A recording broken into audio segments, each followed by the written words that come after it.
There we go. Everybody's smiling. Right.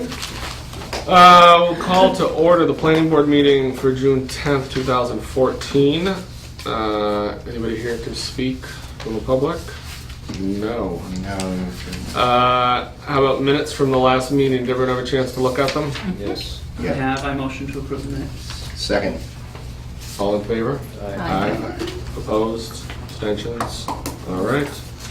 No A&Rs, no old business, only new business. The proposed zoning change for 48 Parsons Street. Jess, do you want to give a quick rundown of what we're doing here? Sure. So this is a request that's coming from City Council, from the Property Subcommittee. The notice was given to the Planning Board on May 22nd. They're requesting the Planning Board to consider amending the zoning ordinance to rezone the Parsons Street School property, which is located at 48 Parsons Street. Starting, if you go back 330 feet on the property line, and I think I sent you a map that kind of delineated it, so if you go back 330 feet and you cut a line across, zoning this whole front portion as neighborhood business. The parcel right now, the neighborhood business zone only goes to the front of the building, which is what the current zoning is. The back half is R10. And so council is currently, as you know, is currently considering what the future use of the property should be. And under that consideration, members of the property subcommittee believe that, ordinance committee believe that by rezoning the parcel to include the building as neighborhood business, there's a greater variety of different uses that can go into the building. Currently zoned under R10, the only use that could go into that building are residential, because it's an R10 zone. There are some community uses that could happen there as well as permitted under the zoning, but mostly none. There'd be no retail.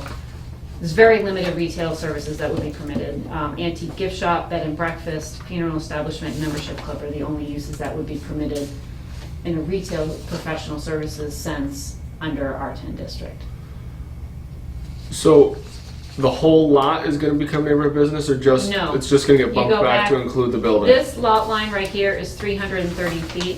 Here, this is the thing I sent you, right? Yeah. So 300. This is neighborhood business up here in the front. Goes to the front of the building. Yeah. This is R10. Oh, so it's right where it jogs So up there. right Okay. where that line Yeah. has been dropped, the proposal is to expand the neighborhood business back to this line, and this back area would remain zoned Okay. as R10. Gotcha. Right Okay. now, consideration under the property subcommittee at this point is one of the discussions that we've been having is reserving this back area as open space and preserve it as for potential neighborhood park. Now, what the Good. details of that would be have yet to been hashed out, but the idea at this point is to split the parcel, potentially reserve that back half to be converted into a neighborhood park, which is very much needed in the neighborhood. Under the most recent open space plan that we just completed last year, this neighborhood was identified as a neighborhood that's in dire need of open space. There's not a lot of public parks that are within walking distance within this neighborhood, and it is some of the highest concentrations of low, moderate income individuals in the city live in this neighborhood. And so I'm recommending that they consider at least keeping the back half as open space and converting it to a public park. And this parcel B has nothing on it, right? Parcel B has nothing on it. The idea potentially could be, and again, this is all theoretical at this point, Right. but that parcel B could be reserved to be used as public parking for the open space parcel. Gotcha. So Oh, that that's people not could bad. park there and leave their cars there. There is a lot of families that do live in this neighborhood, and I think a park would be very highly utilized within walking distance. I don't anticipate a ton of driving, but that's the ideas that are being flown out there at this time. But the property subcommittee and which also has two members of the ordinance subcommittee on them, so there's two members that are at least working on both committees, are recommending that the zone gets kicked back, this neighborhood business, so that there could be a greater variety of things, a mixed-use building with different types of retail or professional possibly. There's just more opportunity for, if they do put it on the open market for sale, the likelihood, if the zoning's changed, that there may be more interested developers to the parcel to purchase it, if there's a greater zoning options there. I noticed that you refer to it, you put it differently. What's the condition of the existing building? Did I send you a copy of the memo? There was a memo, no, not that one. So I drafted a memo and I sent it to council. It was in the newspaper on Mass Live, you can go find it there. But I sent a memo on May 7th to the property subcommittee, as well as the mayor, the council president, and the finance director. The building, I took a site visit with a local commercial real estate agent and a local developer who's done a lot of big, high-end building rehab projects and has a very good construction sense. And I asked them to walk through the building and give me a sense of the building condition. All in all, the building's in pretty good shape. The roof is in good shape. There's evidence of asbestos possibly in the ceilings and the floor tiles. There's possibility that the paint contains some lead. The sprinkler systems appear to be in place, and the pipes in the roof and the windows appear to be in good working condition. So all in all, I think it's in pretty decent shape. There's definitely some work that needs to happen to it. I think one of the challenges is what the both of them said, is that because of the corridor space in the middle of the building, I don't know if you've ever been in the building, but you know, it's a pretty wide corridor going this way and a wide corridor going this way, that there's some challenges to reconfiguring the building based on the building loads and the structure loads. And so both of them had said that they believe that the highest and best use for the building would mostly be some type of residential development. Now, how that's sliced and diced was varied depending on your opinion. But they were estimating that there could be up to 12 units in the building itself. And yet, the proposal for more flexibility in the future is to make it business. Right. It's interesting. So, I mean, that's, I have said to them that they should, I think it makes more sense from my perspective to make a decision on what they want to see in the building and then address the zoning. They feel very adamant that there is a greater opportunity and greater potential for the building if the zoning gets changed. Well, So I can regardless of comment. what the highest and best use is. I lived here when I first moved to Easthampton. Great rental. And I know all about this. We've been through the building, my wife and I could speak almost as if we were in a butter, right? Which would then conflict you out. Yeah, I know. So But I'm no longer FYI. a butter. This almost is the key. When this was a school, there was a lot of traffic and lots of people would come. There's a little playground here and use this as a play area, and it was pivotal to the community. I'd love the possibility that could be turned into something better than what it is, a real open space project. I couldn't possibly support that more.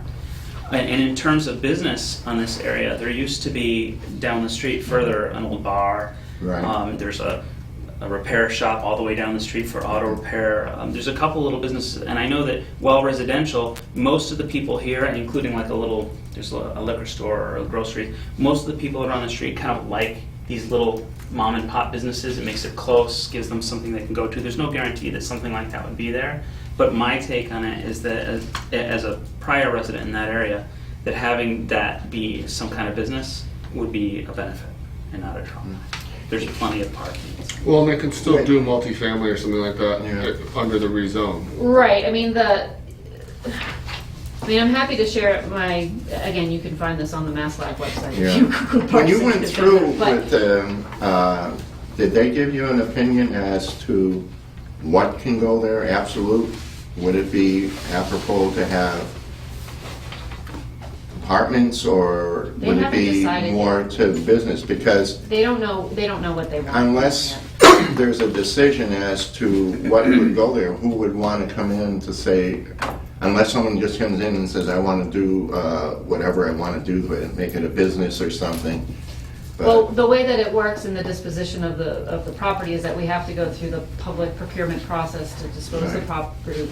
We have to put it through either a direct sale or through an RFP process, which is, I think, where they're leaning right now. And with that RFP process, they can restrict certain things. So they can say, you can't demo the building, they can say, you know, we want a minimum asking price of whatever, we want this to be affordable housing, we want this to be mixed use, we want, I mean, they can set those if they wanted to. I don't know where they're at right now. Does that building come under the purview of the historical?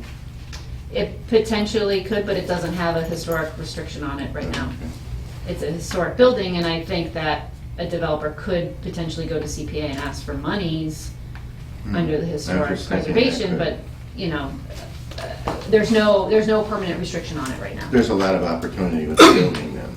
There's opportunity, yeah, there's a basement area, which has a lot Yeah, of I've been down big there. common rooms, and then there's 2 floors of classrooms, and then the attic is phenomenal. So, Big. it's very big, there's not a lot of light, but there's ways to develop it to make it a more usable space, but it's gorgeous. Huge, big I wooden used to have beams. classrooms, used to go up there and they used to have sing songs, they had plays, they had all kinds of things, back in the day. All right. This area right next to it is all covered forests, and all the kids go there to have their secret fires, and every year I'd have to go out and pull out bottles of alcohol, and it was a massive drug cleanup every year. I'd Well, love to see this turned into something much better. we gotta have fun. It's Chet leading them. Anything else? Nope. Do we have a motion? I think it's a little weird, the cart's a little before the horse, but overall I think it'd be good, so I motion to approve the zoning change. Second. All in favor? Aye. Opposed? Abstentions? All right. Okay, so next steps is we'll send a letter, Jesse will need to sign off on it, saying that the board has Approved. approved, but then we have to now go to the public hearing stage. So I'll work with council to set up the joint public hearing with the ordinance subcommittee. Great. Well, that's right too. Have a meeting with them. Any administrative items? All right. Can I get a motion to adjourn? I motion to adjourn. I'll second that motion. All in favor? Jim, we gotta change this around. We're gonna have to say, I'm gonna